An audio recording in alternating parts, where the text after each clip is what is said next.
What are the disadvantages? When we talk about the disadvantages of a dedicated drying area in the context of survival skills, particularly for fire starting and wet weather fire building, several challenges come to mind. First, finding dry materials can be a real struggle. In wet weather, natural materials like leaves and twigs soak up moisture, making them hard to ignite. Even if something looks dry, it might still be damp inside, which means you will need to put in extra effort to get a fire going. Next, consider the energy and time required. Wet materials need more heat to catch fire because of their moisture content.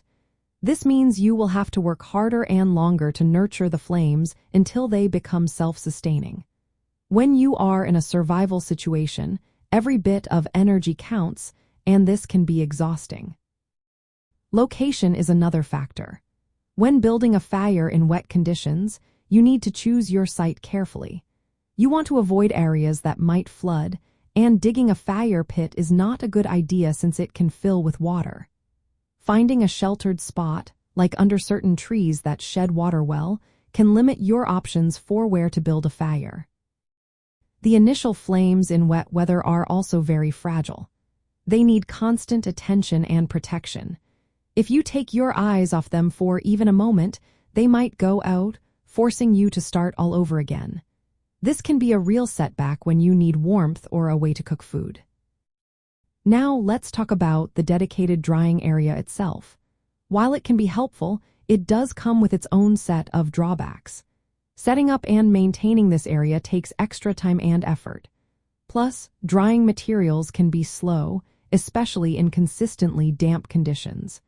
This can delay your ability to gather usable fire-starting materials. Equipment limitations also play a role. Tools like lighters and matches can be unreliable when wet. Lighters may fail if they get wet or run out of fuel, while matches can become useless if they are soaked. This increases your reliance on alternative fire-starting methods, which can be more complicated. Lastly, safety concerns arise in wet weather. While rain can reduce the risk of wildfires, building a fire under overhanging branches or near flammable materials to keep it dry can create safety hazards. Balancing the need for fire protection with safety is a tricky task.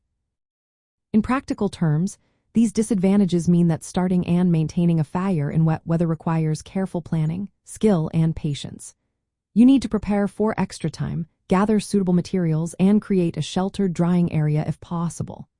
Protecting the fire until it is stable is also essential. If any of these steps fail, you might end up without a fire, which can impact your warmth, cooking, water sterilization, and signaling for help.